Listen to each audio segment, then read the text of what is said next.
Right. So we continue on with lecture 2 from Ordinances of Manu, and we move on to 97. Verse 97, the Vedas, liberality and also sacrifices, observances also, and austerities never make for the perfection of one who is of a depraved nature, right? Denigrated nature. This, remember, like I've been saying, to start reading the text, right? Even if people want you to think that you are too depraved or denigrated or dirty for it, right? Um, Start reading the text, and the text itself, right, would help you to elevate yourself. The text itself will help you to elevate yourself, right?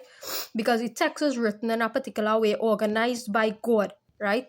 So the Quran and the script revelations of the Vedas, right, was revealed directly by God. So start reading these things with an open mind. And the text itself and the way that the positions and the phrases, right, within these texts would allow you to self-exorcise, right? Um, Self-baptize, right? You don't need nobody to baptize you and tell you how to baptize either or be baptized, how to be baptized, right? Good. Um, that's 97, 98. The man who haven't heard and touched and seen and eaten and smelt neither rejoices nor ever is sad. He is to be known as a man who has conquered his senses. But among the senses, if one sense fails, by that his wisdom fails, as water runs out by one hole from a leather bag. Having restrained the host of senses and having also subdued the mind, even though not wasting his body by asceticism, a man may attain all objects, right? So this is important, right? God advises that you restrain the host of your sense organs and subdue them, right? But not waste your body by asceticism, right? Now, this is something that most of the spiritual world, right, fail to take into consideration because many people live an ascetic life, right? They go into some ashram, right? Develop themselves spiritually or think that they're developing themselves spiritually, and you have all these people all over the world, right, separating themselves from society and going in some ashram somewhere, right, in isolated place, right, and you thinking that that is spiritual, right? That is also a form of escapism. It might be spiritual, it might be necessary for a period of time, but that in and of itself is a form of escapism, right? This is just something to note, right? God doesn't have a problem, right, with you studying scripture, teaching scripture, and having a family at the same time, right? That is something that we need to come out of. The idea that you need to go into some isolated zone, right, space, place, right, and renounce all self, right, from young, right? I'm only 36 years, right? I don't want to be doing this forever, right? I don't want to be doing this forever, right? At the morning twilight, let him stand muttering the Savitry till he has seen the sun. At the evening, let him seated mutter till the consolations clearly appear. Standing and muttering the Gayatri at the morning twilight, he removes nocturnal sin, but seated at the evening twilight, he destroys sin done by day. But he who stands not at the morning and sits not at the evening twilight is to be expelled like a Shudra from every ceremony of the twice born. Right. 104. Subdue, so is a reference to making, right? I don't believe that these things should be done according to how it's stated there. 104. Subdued near water, let him engage in the obligatory ceremonies. Repeat the Savitry, having gone into the forest, being self-possessed. Subdued near water. So this 104, right? Lecture 2, Ordinances of Manu, verse 104. Right? This is where this concept, I believe, right, of the Christian concept of baptism came in, right? The books are subdued near water, right?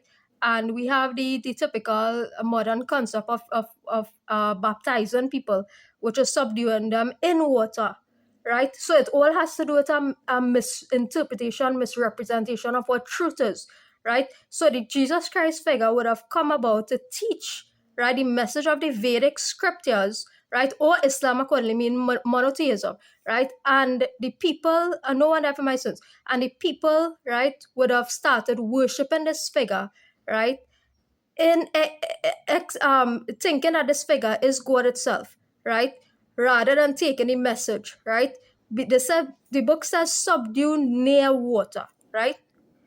Meaning you could subdue yourself, right?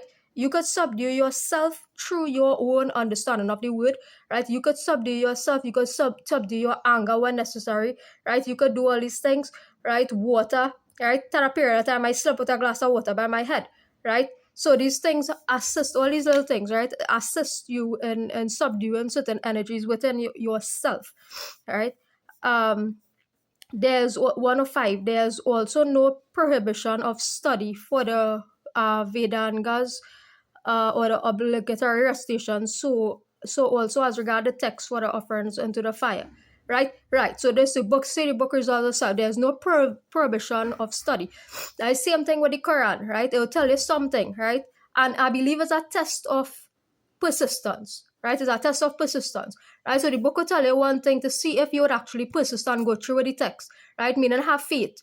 Have faith. That is what it is about, having faith. So you persist through reading the text, right? So you see something you don't like in the text, you don't just put it down and say, hey, I don't want nothing to do with that, right? So that's what people do with some videos on spiritual teachers and all that. You see a video somebody make, hey, I don't like how she get on in that video, right? Hey, I don't like what she say in that video, right? And they think the whole channel is about that. And you unsubscribe and you move on, right? So the book is, or God is teaching, hey, take time, be patient and be persistent, right?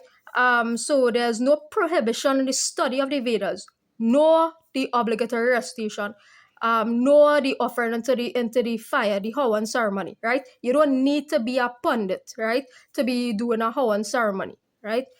Right. So there is no prohibition of the obligatory recitation, for that is called the Veda sacrifice. Veda sacrifice is meritorious with the word vasat, which should not be uttered. He who restrained and pure goes over the recitation according to rule for a year.